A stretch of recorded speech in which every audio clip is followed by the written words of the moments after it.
Assalamualaikum warahmatullahi wabarakatuh. Anak-anak, kita akan pada pelajaran bahasa Indonesia hari ini kita akan membahas tentang penilaian harian 2 tentang wawancara ya bahasa Indonesia. Anak-anak boleh membuka buku Prima PH 4A halaman 55 sampai 58. Nah, ini jawabannya. Silakan kalau mau ditulis ya. Nah, sekarang kita bahas soalnya ya.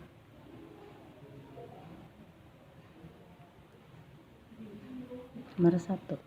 Wawancara dilakukan oleh, yang paling tepat adalah pewawancara dan narasumber. Kemudian yang kedua,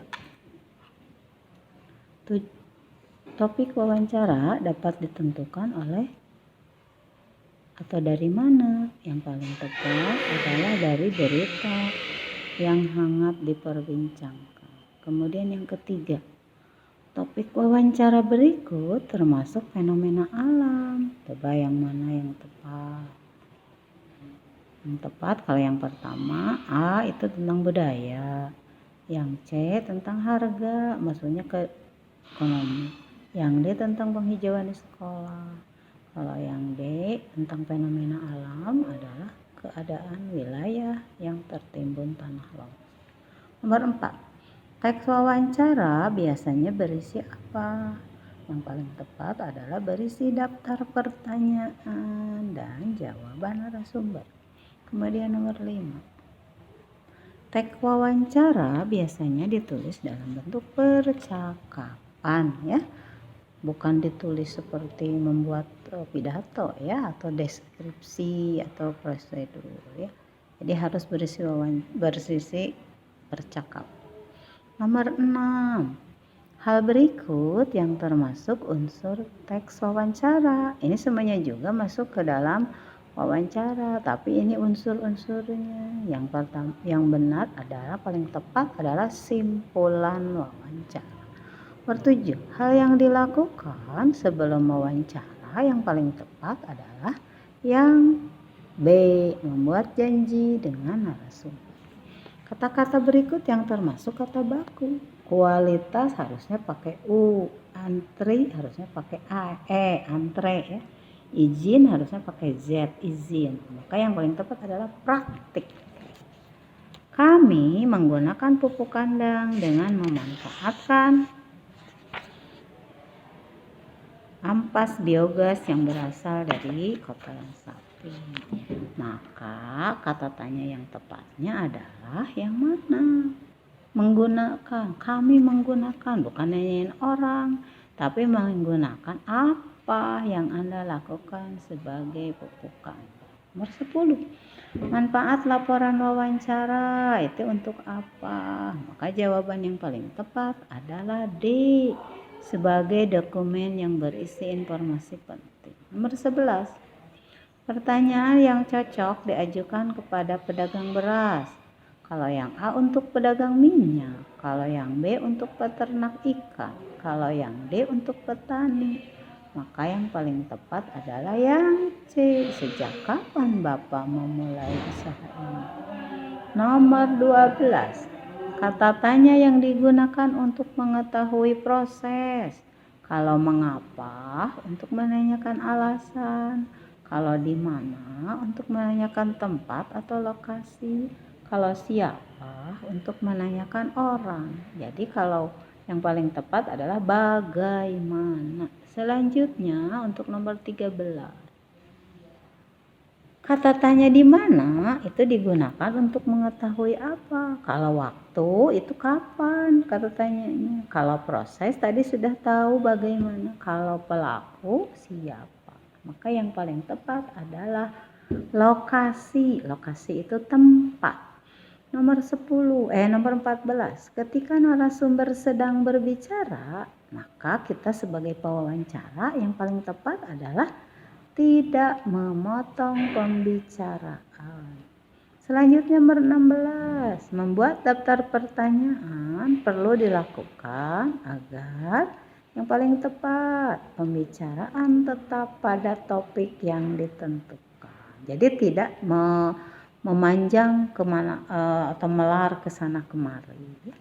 Nomor 16, tujuan seorang melakukan wawancara untuk apa? Yang paling tepat adalah yang C, untuk mendapatkan informasi.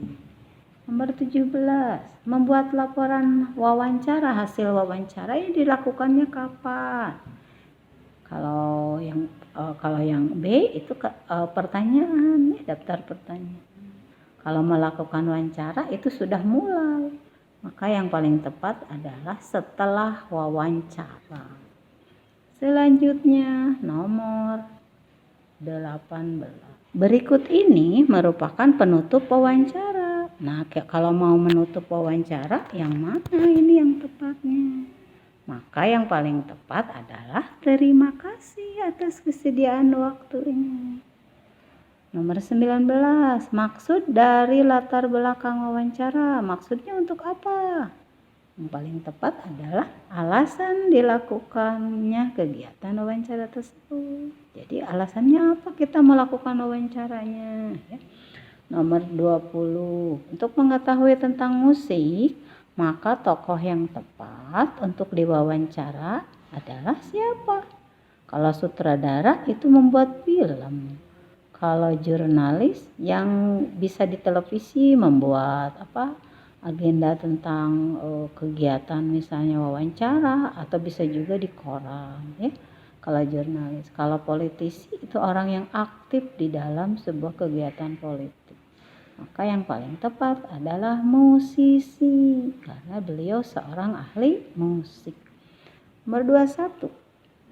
Informasi yang diperoleh dari wawancara ketika korban banjir. Nih, yang paling tepat yang mana? Nomor 21. Maka jawaban yang paling tepat, karena nyeritain banjir, informasi yang diperolehnya dari wawancara itu adalah kondisi banjir di tempat tersebut ya. Jadi yang B. Selanjutnya nomor 22. Berikut ini yang tidak termasuk kata baku. Tidak termasuknya. Yang mana yang paling tepat? Nomor 22. Yang paling tepat adalah rubuh. Harusnya bukan rubuh. Coba apa? Kalau sebuah gedung roboh yang paling tepat itu ya, bukan rubuh. Kwitansi betul, sontek betul, terul betul. Jadi yang benarnya bukan rubuh tapi roboh ya. Nomor 23, berikut ini tidak termasuk peralatan wawancara. Alat perekam betul, alat tulis betul, kamera betul. Maka yang tidak tepat adalah alat musik. Jadi kita nggak usah bawa alat musik. Nomor 24, informasi wawancara disampaikan oleh siapa? Kalau pewawancara bertanya, jadi yang paling tepat adalah narasumber. Komentator yang mengomentari, penulis. Yang terakhir untuk pilihan ganda, kata tanya mengapa itu digunakan untuk apa tadi? Tadi proses bagaimana, pelaku siapa, lokasi di mana. Kalau mengapa tadi alasan. Simpulan wawancara. Nah, anak-anak boleh ditulis jawabannya. Simpulan wawancara. Nah, nomor 1 sekarang ya.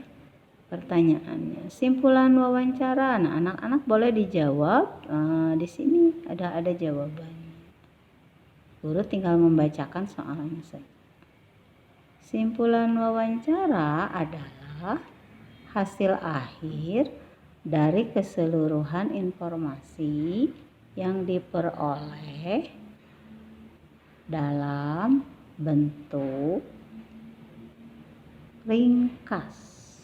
Kemudian nomor 2, ada ke sana jawabannya.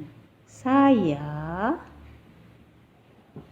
memulai kegiatan bank sampah sejak 5 tahun lalu. Apa kata pertanyaannya? Sejak kapan Anda memulai kegiatan bank sampah? Nah itu ya. Nomor 3, peralatan yang digunakan sebelum wawancara tadi. Ada alat tulis, alat perekam, boleh juga kamera. Ditambah ya.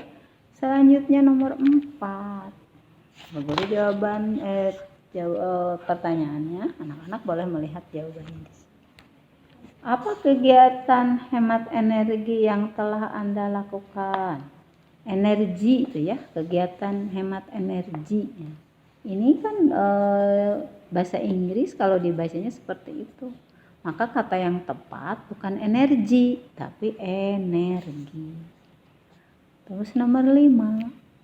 Hal yang sebaiknya tidak dilakukan saat melakukan wawancara adalah tidak memotong pembicaraan ketika narasumber sedang memberikan jawaban. Selanjutnya nomor 6. Pertanyaan yang diajukan ketika melakukan wawancara harus apa? Harus menggunakan bahasa ini ya, bahasa yang baku, kemudian sopan, jelas, dan tidak berbelit-belit. Selanjutnya nomor 7. Saya sudah berkecimpung di dunia medis sejak tahun 1990 dan menangani banyak pasien. Pertanyaan di atas ditujukan kepada narasumber seorang dokter. Bagus ya. Nomor 8 sekarang. Topik yang dibahas apabila mewawancarai seorang jurnalis adalah tentang apa? Tentang hal-hal yang berhubungan dengan jurnalistik, seperti apa? Membuat berita, menyampaikan berita, kemudian bagaimana tahapan-tahapan untuk memulai berita ini mau ditayangkan dan sebagainya. Pertanyaan wawancara yang tepat untuk diajukan kepada seorang atlet sekarang. Nih contohnya misalnya kemarin ada atlet yang terkenal di bulu tangkis, Kak Jonathan. Panggilnya kan Kak Jojo. Anak-anak boleh menulis pertanyaan, sejak kapan Kak Jojo menjadi atlet bulu tangkis? Boleh. Dan yang terakhir nomor 10. Wawancara dapat dilakukan secara apa maksudnya di sini ya? Wawancaranya dilakukan banyak orang atau sendiri. Nah, anak-anak boleh melakukan wawancara dengan perseorangan atau berkelompok, misalnya 4 orang, 3 orang, dan sebagainya. Kita lanjutkan ke pertanyaan uraian. Nah, yang pertama, tuliskan 5 pertanyaan dengan topik perayaan Hari Kemerdekaan Republik Indonesia. Anak-anak boleh menjawab seperti ini pertanyaan. Mengajukan pertanyaan seperti ini. Apakah perayaan kemerdekaan RI singkatan dari Republik Indonesia itu penting? Yang kedua, di manakah Anda pernah merayakan kemerdekaan Republik Indonesia? Yang ketiga, siapa saja yang dapat merayakan kemerdekaan Republik Indonesia? Yang keempat, bagaimana cara Anda merayakan kemerdekaan Republik Indonesia? Kemudian yang kelima, sudah berapa lama Anda merayakan kemerdekaan Indonesia? Boleh seperti itu. Kemudian yang kedua, pertanyaan yang kedua. Tuliskan cara menentukan narasumber. Nah, cara menentukan narasumber, pertama lihat dulu profesinya. Yang kedua, lihat pengetahuannya. Yang ketiga, lihat keahliannya. Karena semua orang tidak bisa diwawancarai tanpa melihat profesinya atau pekerjaannya, pengetahuannya, atau keahliannya. Selanjutnya yang ketiga, Apa saja yang harus dimiliki oleh seorang wawancara? Tadi apa? Harus sopan, tepat waktu, berbicaranya jelas, tidak berbelit-belit. Selanjutnya yang nomor 4. Apa saja hal-hal yang harus ditulis dalam laporan wawancara? Yang pertama, itu ya ada latar belakang yang berisi alasannya, kemudian tujuannya. Tujuannya untuk apa wawancara? Topiknya, topik yang diwawancara, yang sedang dibahas apa, waktu dan tempat, di mana itu ya, jam berapa. Identitas pewawancara, siapa yang mau wawancarai, narasumbernya siapa. Hasil wawancara, jawaban narasumber nanti ditulis, namanya simpulan, gitu ya. Nah, hasil wawancaranya itu ada pertanyaan dulu, ada kesimpulan. Terakhir nomor 5.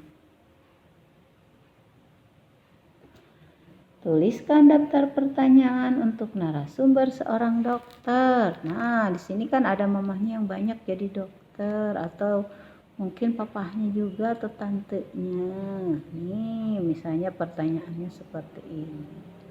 Apa alasan ibu menjadi seorang dokter? Apa alasan bapak menjadi seorang dokter? Selanjutnya pertanyaan yang lain. Sudah berapa lama bapak menjalani profesi sebagai dokter? Ya. Atau sudah berapa lama ibu menjalani profesi sebagai dokter? Selanjutnya nomor terakhir atau pertanyaan terakhir. Di mana bapak atau ibu bekerja? Kan ada yang bekerjanya di rumah sakit, ada yang bekerjanya di puskesmas, ada juga yang bekerjanya di klinik lain, misalnya ada yang bekerja di klinik kecantikan dan sebagainya, ya. Nah, anak-anak, itu jawaban penilaian ulangan harian 2 halaman 55 sampai 58 buku 5PH 4A. Nanti boleh anak-anak pelajari karena minggu depannya kita akan ulang. Semoga anak-anak semuanya sehat walafiat, semangat belajar, dan selalu ceria, dan selain ceria juga selalu semangat terus untuk belajar. Kita tutup pertemuannya dengan doa bersama. Alhamdulillahirabbil alamin. Wassalamualaikum warahmatullahi wabarakatuh.